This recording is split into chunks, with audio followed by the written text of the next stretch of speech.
Én szerintem itt nincs mire várni.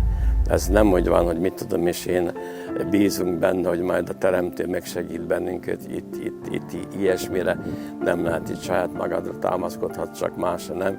Fölöslegesen tovább tartani ottan, mert csak tovább terjed a betegség. Veľakrát to bohužiaľ podceňujú aj vinohradníci, ktorí si tiež myslia, že to nie je také škodlivé.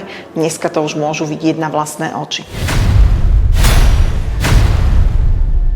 Öregapamot is elvittem az állatkertbe, mondta, hogy fiam, mi az Isten nyila ez itten? Mondtam neki, hogy hát ez egy zebra.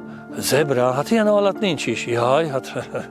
Szőlészek tudatosítsák azt, hogy ez a betegség, ez egy olyan betegség, ami ellen nem tudunk védekezni. Egyetlen egy védekezési mód van, az, hogy a fertőzött tőkéket mihamarabb kilikvidálni az ültetvényekből.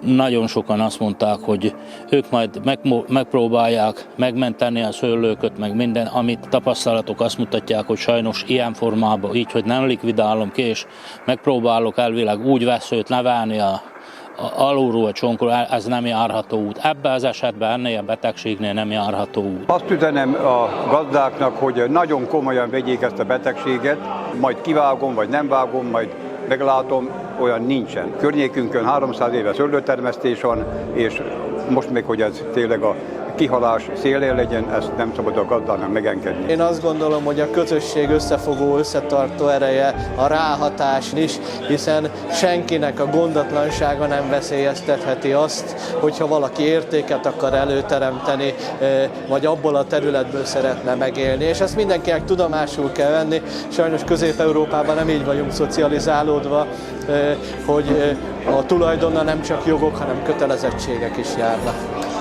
100 szónak is egy a vége, amíg nincs kivágva és elégetve a beteg tőke, addig veszélybe vannak a felvidéki szőlősök, a felvidéki borok.